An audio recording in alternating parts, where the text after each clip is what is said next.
Hello, everyone. Today we're going to be talking about Chapter 1, the interpersonal process.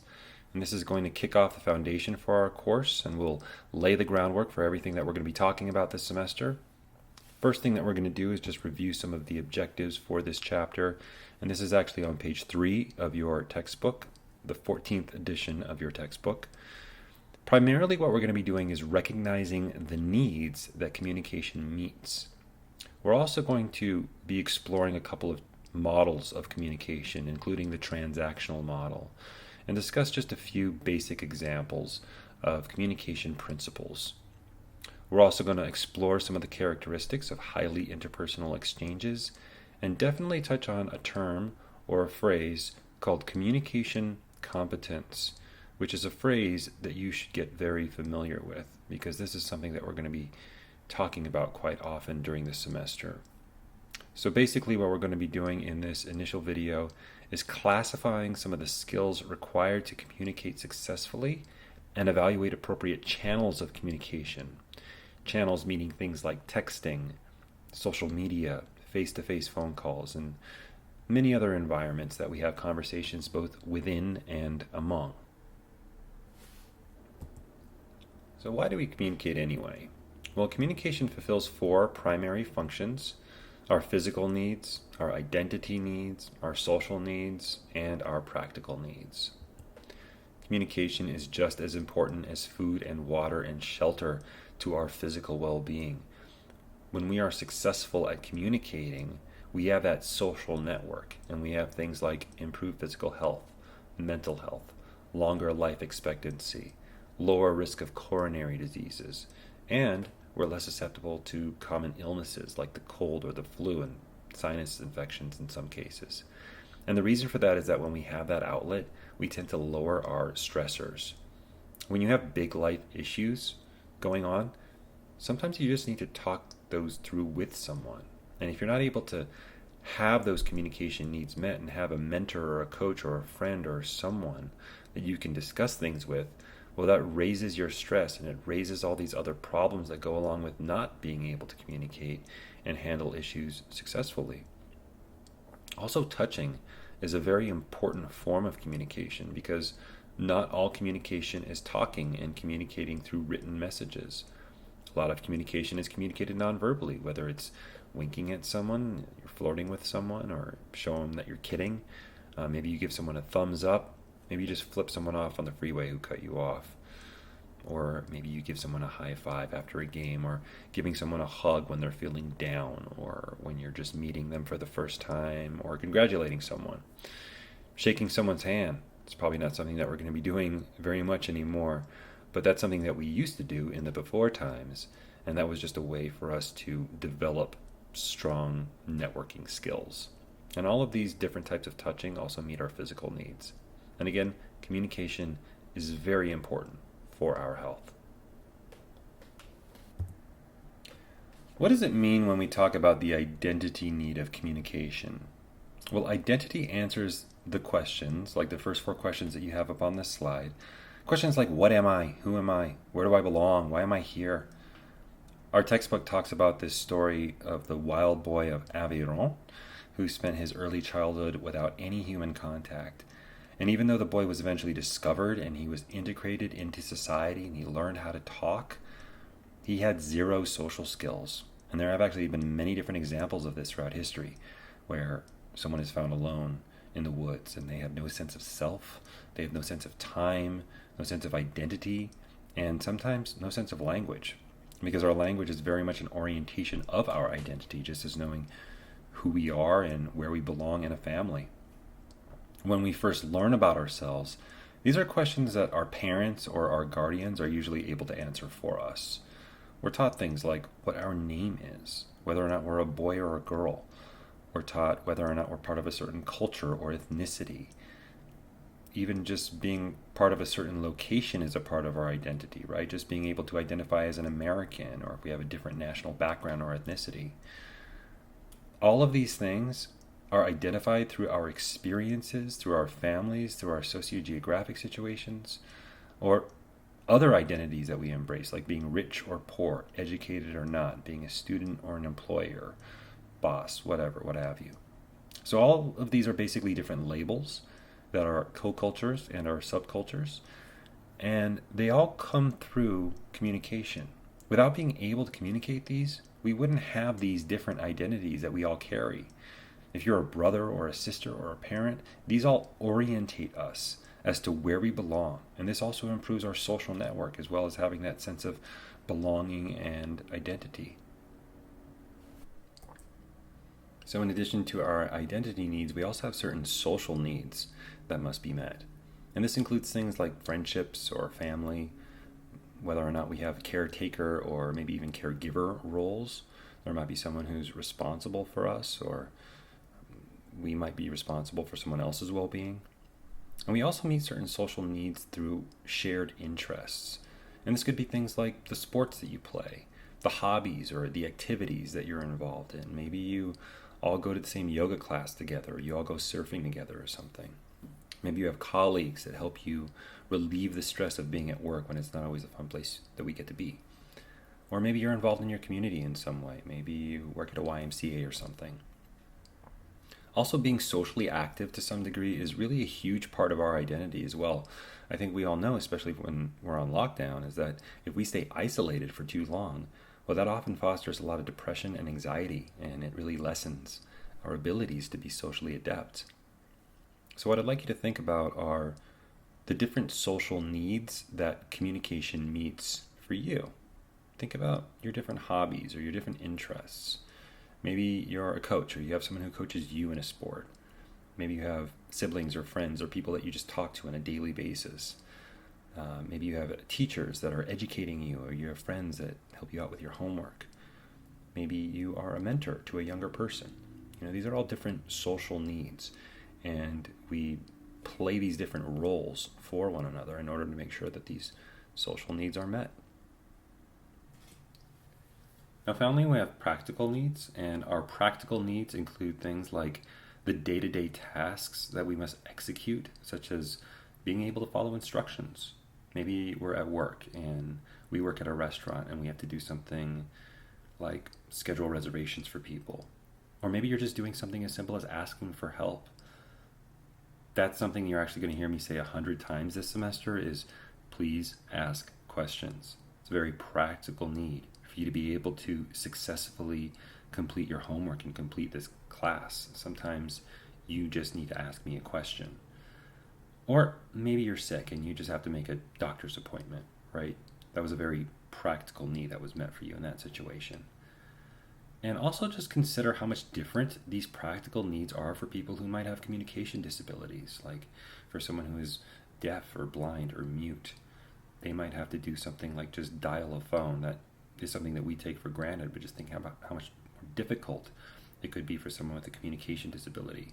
All these different handicaps impact all of the different practical needs that must be met. This also aligns with Maslow's hierarchy of needs.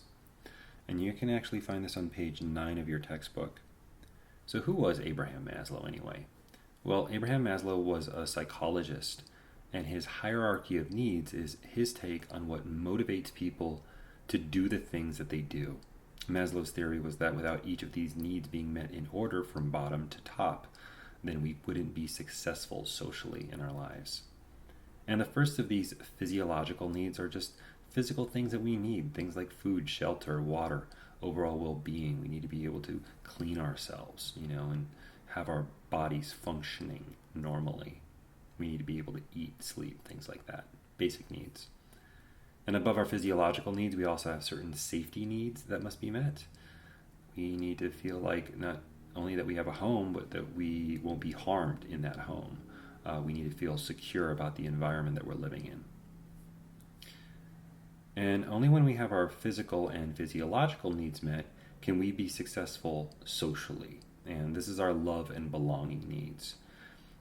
We need to find friends. We need to have healthy family relationships. So an example of this is you might have someone who grew up in a home, and you might have things like food and water and a roof over your head, and you have clothes, and you have everything that you need to have your physiological needs met. But if you have an abusive family member, or maybe you live in an area that has a lot of crime, and your safety is at risk, well, then you may not be successful socially. And only when those bottom 3 levels are met can we have our self-esteem needs met. And this has to do with things like our self-awareness and our belief in ourselves. So our textbook defines self-esteem as evaluation of our self-worth and how one feels about one's own self-concept. So if you have low self-worth, you're probably not going to set very high goals for yourself. And this is actually where self-actualization comes into play. And self-actualization is our ability to set goals and achieve what you want to do in life. It's your mission statement, what you want to achieve at the end of your days. So, for example, if you were to feel like you're not that smart, and maybe you don't have a whole lot of confidence in your ability to grow and learn intellectually, then you may not go to college or even pursue taking a college class anyway. You may not be able to ever get your degree. So it takes a whole lot of self-esteem to keep pushing ourselves forward to continue learning. Maybe someone might not even apply for their dream job that they're interested in because they feel like their self-worth is so low, and they just feel like they're not smart enough. So this is why self-esteem is actually such an important role in Maslow's hierarchy, because we can have a successful social network, but if we don't have our own individual self-esteem that comes from within, then we're not going to be able to be successful and envision ourselves striving towards our maximum potential. So self-actualization is aspiring for those higher goals, like the need to have a purpose or meaning in our lives. There are 2 models of communication, the linear model and the transactional model. When I give you the midterm or the final exam, you're not going to remember what I said between the linear model and the transactional model. So don't worry, I'm going to tell you exactly what it is you need to write down in order to be prepared for the test. So I'm going to talk briefly and broadly about the linear model first, just because it helped lay the groundwork for the transactional model. So again, just to reiterate, the linear model, this model that you see here on the left, was created by some of the foundational communication scholars. And they basically thought that communication occurred in a very step-by-step, very linear process. So for example, I might say something. Then according to the linear model, there would be a beat or a pause. Then you, as a receiver, would decode that message, and there would be another beat. And all of this occurs in a very step-by-step, very linear process. But transactional model scholars say that's not really how the communication process works. And what you need to know on the test is that transactional model scholars suggest that the sender and receiver are both sending and receiving messages simultaneously. That's probably going to be the exact verbiage on the test, so I'll go ahead and repeat it. Transactional model scholars suggest that the sender and receiver are both sending and receiving messages simultaneously. So this transactional model is this model that you see here on the right side of your screen.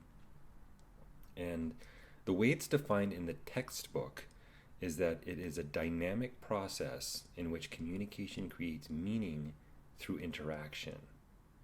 Other communication models have a beginning and an end, like the linear model, but that's not what the transactional model says.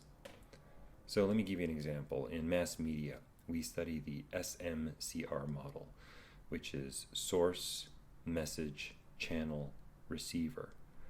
And it basically shows that more than one message is going from one source to a receiver. What makes this an interpersonal communication model is the fact that it's back and forth, right? We often don't just communicate and then stop talking. There's often some type of return. You know, like as a teacher, if I were teaching in class and I see someone out in the audience and they make a noise like, ugh. If they did that in the middle of my lecture, that's some feedback that I would have to respond to. So how would you interpret that feedback? Just that audible sigh. I might interpret it to mean that maybe the person just can't hear me. So maybe I just have to project my voice a little bit louder. Or maybe I decide that my lecture is getting a little bit stale and I got to figure out a way to throw in a joke or something. Or maybe my feelings get hurt and I just decide to stop talking altogether. What it basically tells us is that the audience has just as much control over the message as the speaker does. So hopefully that made some sort of sense to you. But there are many different components of the transactional model, and I do want you to understand these components because you may be tested on them. And the first thing that I want to discuss in this model right here is the word communicator. Communicator is basically the sender and the receiver, and these are the people who are basically sending and receiving the messages, and they deliver these messages through different channels. A channel is a word that you're going to be seeing all semester, and a channel is basically the mode of communication that you have selected.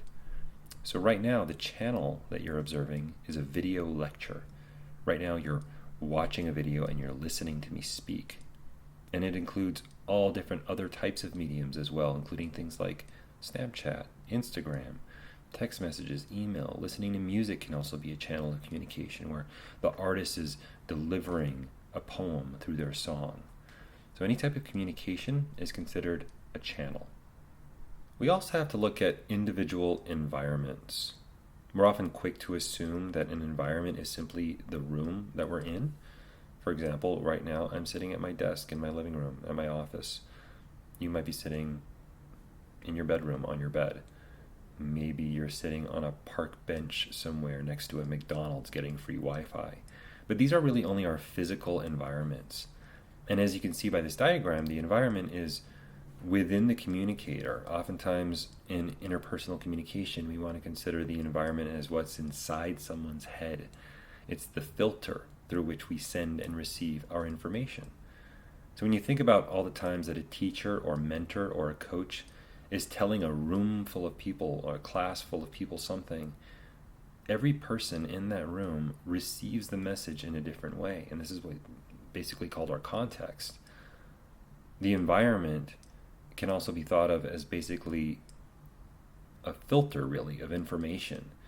And it's filtered through our life experiences, our ideals, our beliefs, our existing knowledge on a subject. Our cultural backgrounds that we bring into conversation could also be a filter. English, for example, is a very difficult language to learn because it has so many different meanings. And if someone doesn't understand all the meanings and all the context, they may receive a message differently than someone else. And that's really what we're looking at when we're talking about the environment. Again, it's not just the room that you're in. It can be an external environment as well, but within the communication model, we're really looking at how we take a message through our own life experiences and our own beliefs. Another term that I'd like you all to be familiar with is a term called noise, which you can see up on this slide several times, so we should talk about it. So when we look at the definition of noise in the textbook, it basically states that noise is external, physiological, and psychological distractions that interfere with accurate transmission and reception of a message. So let's talk about external noise. If you're a teacher and you're in a classroom and you hear a jackhammer going off outside, that's going to distract you from receiving the message. Basically, external noise has anything that's in the environment that might be preventing you from listening or hearing a message. For example, right now, I'm at home in my living room and it's pretty quiet in here. But every once in a while, a car goes by and it's really, really loud because I live near the freeway, so maybe you guys can hear that. I don't know what's going on at your home right now. Maybe you're in your bedroom and you hear a lawnmower going off outside and it's distracting you a bit.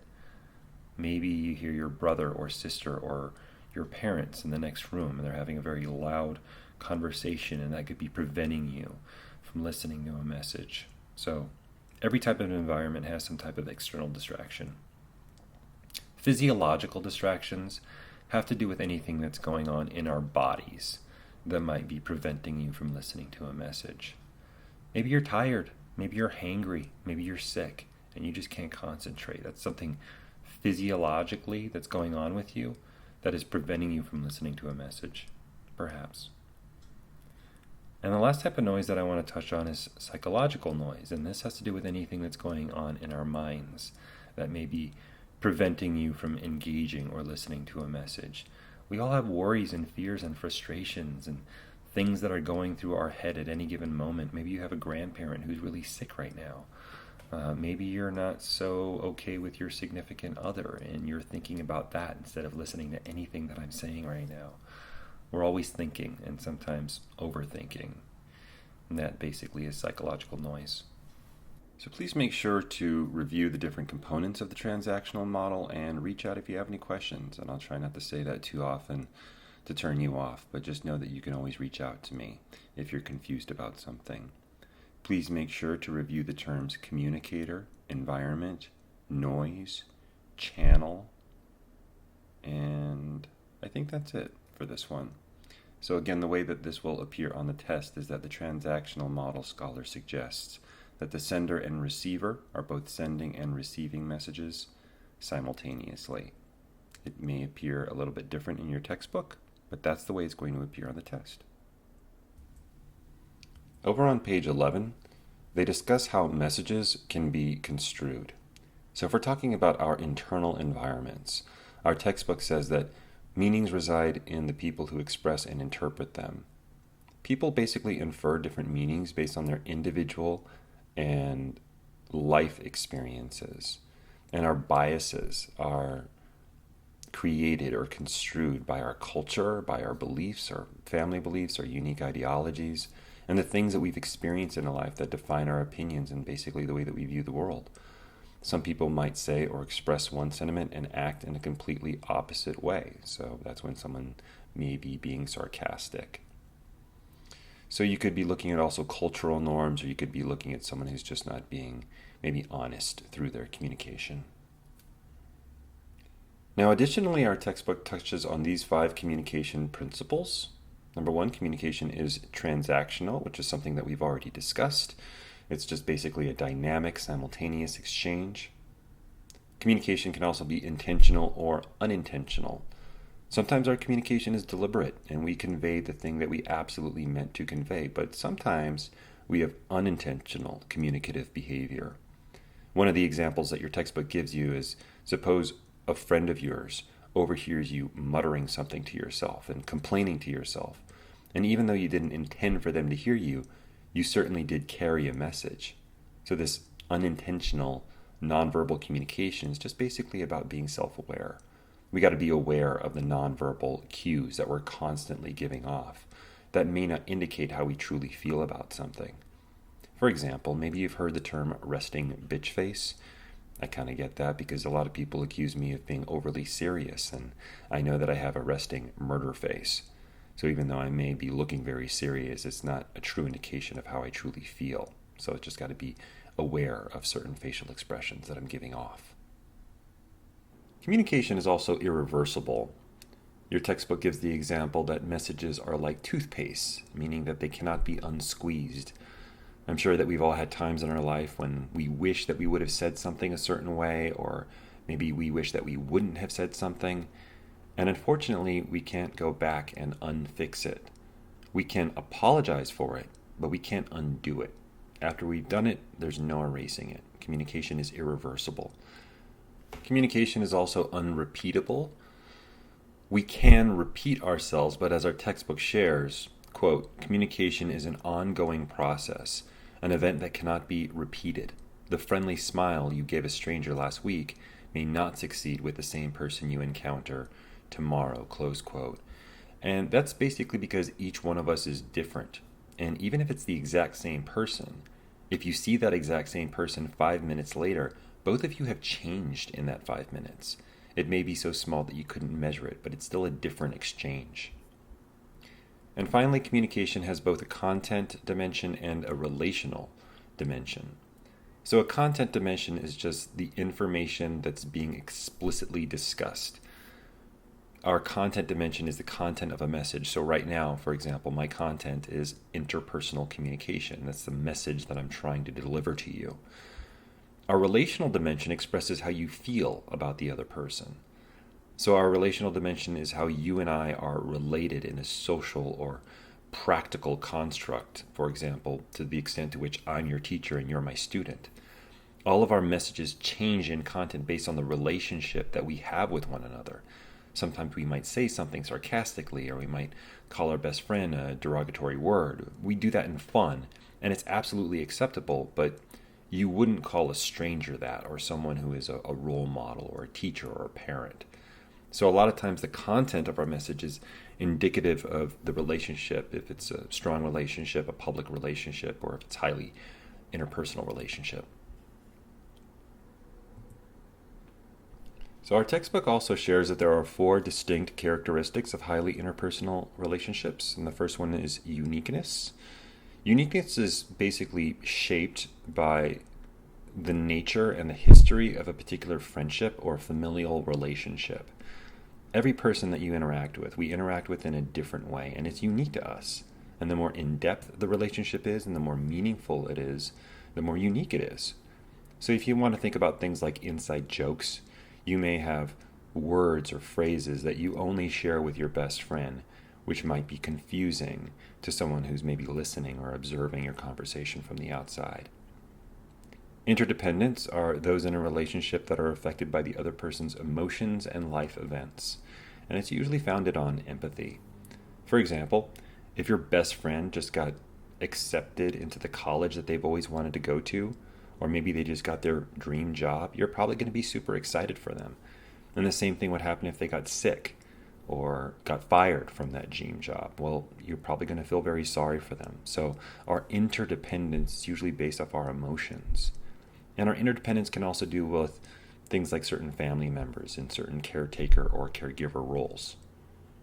Self-disclosure is also very important, and we're going to talk a lot more about self-disclosure, especially when we get into Chapter 3 on self-perception. Self-disclosure is revealing deeper personal information about yourself.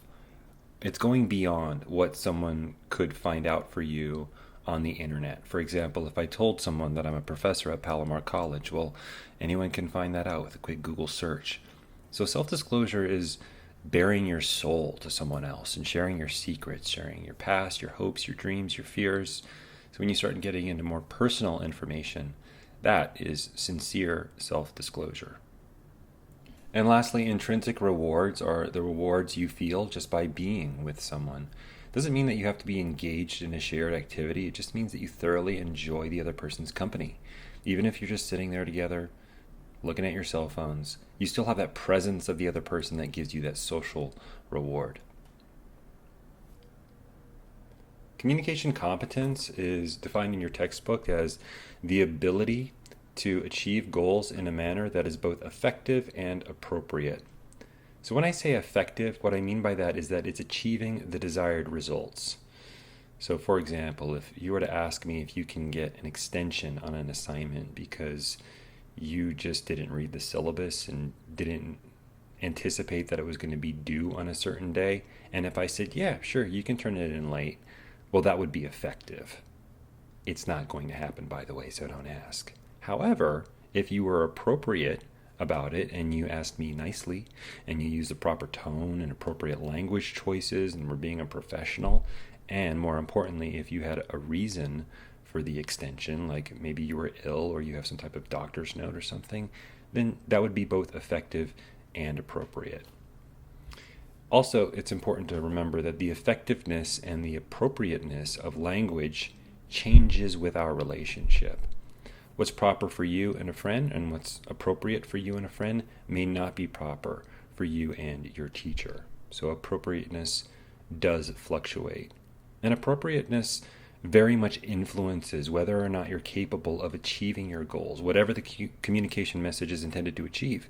Whether you're just sharing information or asking for something or having a question or a problem that needs to be solved, it still has a goal, and appropriate communication has a stronger chance of actually reaching that desired result. Interpersonal communication and social media. Way too often, fights, disagreements are caused based on how much we use our social media. Maybe we're just spending way too much time on it, or we're not using the right word and someone tried to cancel us, or maybe it's just someone took something that we said the wrong way. Richness is a term that means the abundance of nonverbal cues that add clarity to a message.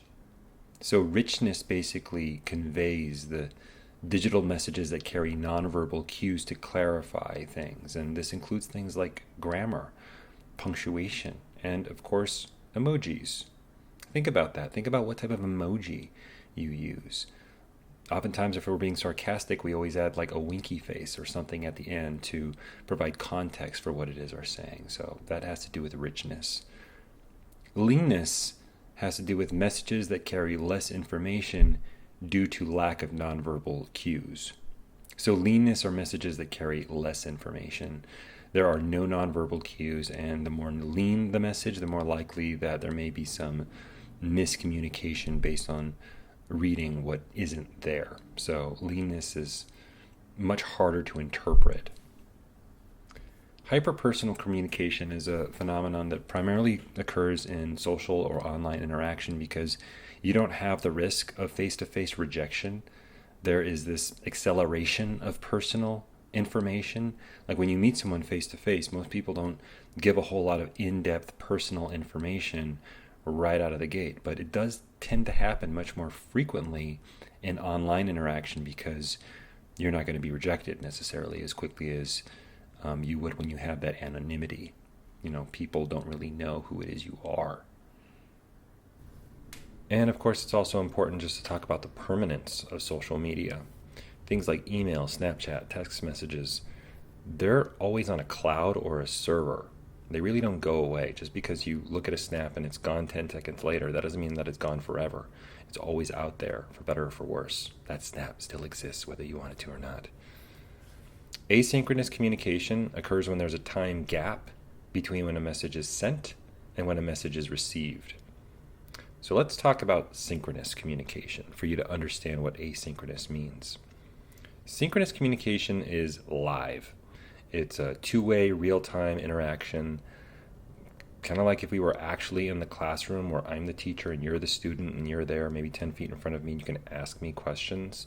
It's live. That's synchronous communication. But asynchronous communication is what we're doing right now, where there's a big time gap between the time a message is sent and when that message is actually received. For example, right now I'm recording this lecture in July, but who knows, you might be listening to it in August or September or whenever you decide to listen to it. So there's a big time gap, and that's what makes it asynchronous. Because there's a lot more asynchronous communication nowadays, especially because we're using technology a lot more now, and our ability to multitask, we're going to see something called a lot more multimodality. So what is multimodality? Our textbook defines it as the ability and willingness to use multiple channels of communication, which basically means that you don't just talk to your parents face-to-face. You also speak to them non-verbally, or you might text them, or they might give you a phone call, and you might talk to them that way, right? There's all different channels that we use to communicate. This actually might be a question on your exam, hint, hint, and the question would be, are all channels appropriate for all messages? The answer is no, it's not. Not every channel we use to communicate is appropriate and effective for all messages. For example, if my mama were to pass away, well, someone better not Snapchat me that information, right? They should probably come tell me face to face. Same thing is true if your boss is going to fire you from your job. He probably shouldn't send an email. He should probably sit you down and talk to you about it in his or her office. I know these are all very extreme examples, but they really drive home the fact that not all information should be sent through a text or an email. So make sure you really evaluate before you send any serious message. Think about this. Is this the appropriate channel for this message? Just like when you're declaring your love for someone, I wouldn't do that over text. And the same thing is true just when we communicate in the workplace, or when we're communicating with our friends or our teachers or our coaches. There are different channels used for different types of communication. And this also goes back to that content relational dynamic that I was referring to earlier. Ask yourself, is the content right for this relationship? And is the channel appropriate? And here are some of the characteristics of communication competence. Number one, we got to be able to adapt A flexible communicator is so important because not all communication requires the exact same approach. Not all channels, like I talked about earlier, are appropriate for all messages. Second, communication skills need to be practiced. No one's perfect. Even me, I make mistakes all the time. And we practice our communication competence every day when we're preparing for a job interview or practicing a presentation that we have to give, right? Maybe we're practicing a speech for a sale that we're trying to make with a customer. All of these different interactions are practiced. Involvement is just the commitment you have to other people in the relationship. If you're talking with a customer or a teacher or a friend, you're involved in a brief relationship, for lack of a better word. It might not be a meaningful relationship, but you're still involved with each other in some way. We also have to lend to our cognitive complexity, which is basically our ability to construct a variety of frameworks for considering a message or an issue. What this basically means is that when we get a message, we think of the meaning behind it, right? We do this all the time, especially when you're looking at social media. Before we reply to something on social media, we often consider what someone might have meant by the message that they sent before we either accept it or give feedback on it or criticism on it. Self-monitoring has to do with paying close attention to our own behavior. To become a more competent communicator, we got to be able to self-monitor, and we're going to be practicing this a lot throughout the semester. We're going to be practice being reflective and paying attention to the different channels we use, different types of language you use, both verbal and nonverbal. We're going to be talking about subcultures and intercultures, and we'll talk about that more in Chapter 2. So these are some of the highlights of Chapter 1. Again, please reach out if you have any questions. Please make sure to review your objectives in your textbook. Make sure that you review week 1 to make sure that you haven't missed anything. And I think that's about it. I hope you guys are having a fantastic week, and I will chat with you later.